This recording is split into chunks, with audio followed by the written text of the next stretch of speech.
Today I will show you how to see your subdag tasks. First, you select your DAG.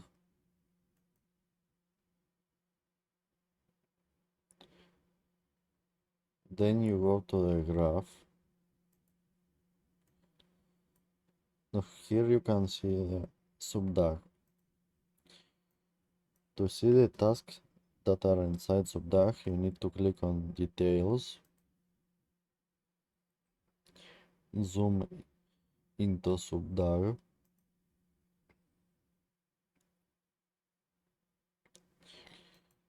and now you can see your subdag tasks.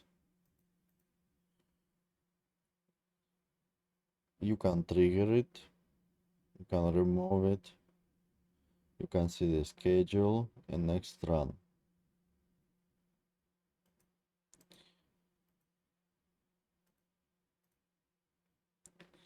You also can see the logs